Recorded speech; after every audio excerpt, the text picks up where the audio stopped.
Hello Mark, my name is Tina. My number is 15.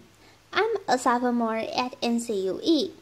Today, I'm going to read a speech called Magical Houses Made of Bamboo by Elora.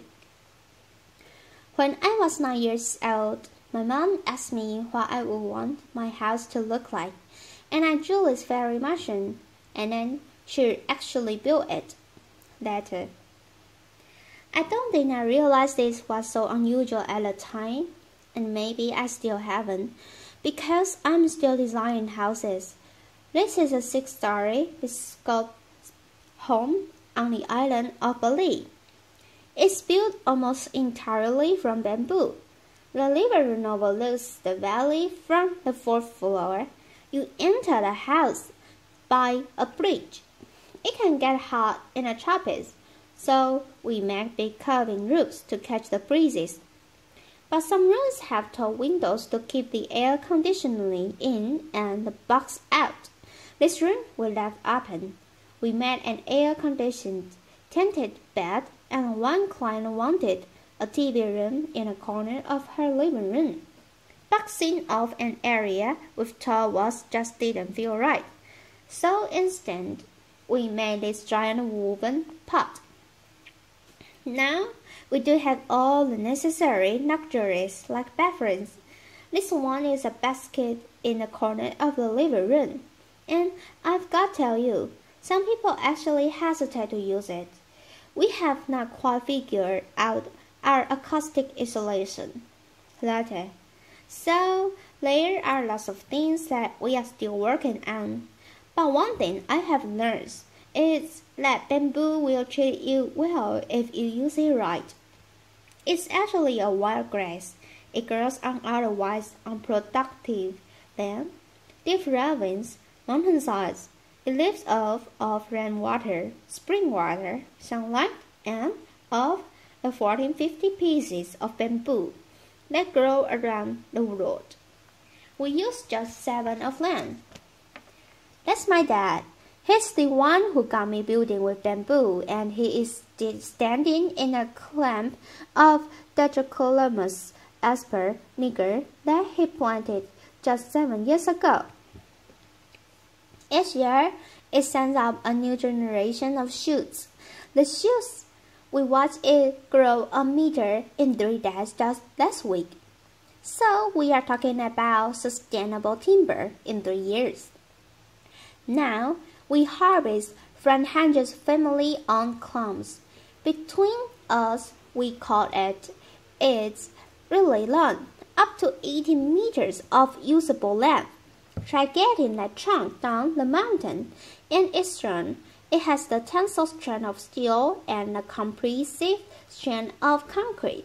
Slam 4 tons straight down on a pole, and it can take it. Because it's hollow, it's lightweight, light enough to be lifted by just a few men, or apparently 1 woman. Later, applause.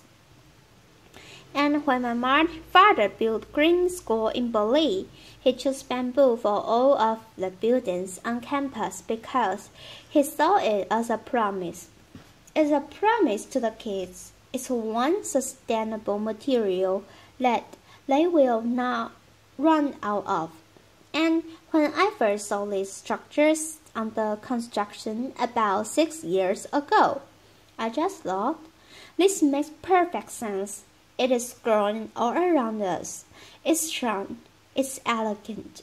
It's earthquake resistant. Why hasn't this happened sooner? And what can we do with it next? So along with some of the original builders of Green School, I founded Ibuku. Ibu means mother, and Ku means mine. So it represents my Mother Earth. And at Ibuku, we are a team of artisans, architects, and designers, and what we are doing together is creating a new way of building.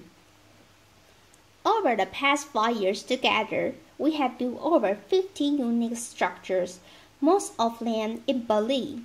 9 of them are at Green Village, You've just seen inside some of these homes, and we fill them with bespoke furniture. We surround them with veggie gardens. We would love to invite you all to come visit someday. And while you are there, you can also see Green School. We keep building classrooms there each year, as well as an updated fairy machine house. We are also working on a little house for export. This is a traditional Sundanese home that we replicated, right down to the details and textiles. A restaurant with an open-air kitchen. It looks like a vision, right? And a bridge that spans 22 meters across a river. Now, what we are doing is not entirely new. From little house to elaborate bridges, like this one in Java, bamboo has been in use across the tropical regions of the world for literally tens of thousands of years. There are islands and even continents that were first reached by bamboo rafts. But until recently, it was almost impossible to reliably protect bamboo from insects, and so just about everything that was ever built out of bamboo is gone. Unprotected bamboo weathers, untreated bamboo gets eaten to dust, and so that's why almost people, especially in Asia, think that you couldn't be poor enough or rural enough actually want to live in a bamboo house. And so we thought, what will it take to change their minds, to convince people that bamboo is worth building with, much less worth aspiring to? First, we needed self-treatment solutions. Whereas it's a natural salt, it turns bamboo into a viable building material. Treat it properly, design it carefully, and a bamboo structure can last a lifetime. Second, build something extraordinary out of it. Inspire people. Fortunately, Berlin's culture fosters craftsmanship. It values the artisan. So, combine us with the adventurous outliers from new generation of locally trained architects and designers and engineers, and always remember that you are designing for carving, tapestry, hollow pots. No two pots alike, no straight lines, no 2x4s here. The tried and true, well-crafted formulas and a vocabulary of architecture do not apply here.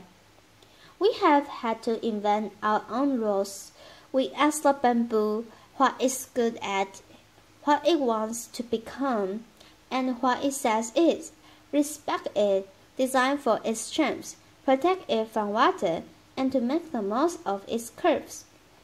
So we design in real 3D, making scale structural models out of the same material that we'll later use to build the house.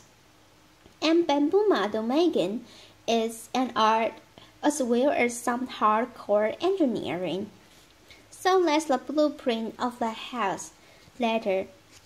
And we bring it to site, and with tiny rulers we measure each part and consider each curve. And we choose a piece of bamboo from the pile to replicate that house on site. When it comes down to the details, we consider everything. Why are doors so often rectangular? Why not round? How could you make a door better? Well, its hinges battle with gravity, and gravity will always win in the end. So why not have a pivot on the center where it can stay balanced? And while you are at it, why not doors shaped like teardrops? To reap the seductive benefits and work within the constraints of this material, we have really had to push ourselves, and within that constraint, we have found space for something new. It's a challenge. How do you make a ceiling if you don't have any flat boards to work with? Let me tell you, sometimes I dream of sheetrock and plywood. Later, But if what you've got is skilled craftsman and itsy-bitsy little split, weave that ceiling together. Stretch a canvas over it, lacquer it. How do you design durable kitchen countertops that do justice to this curving structure you've just built? Slice up a boulder like a loaf of bread, hand carve each to fit the other.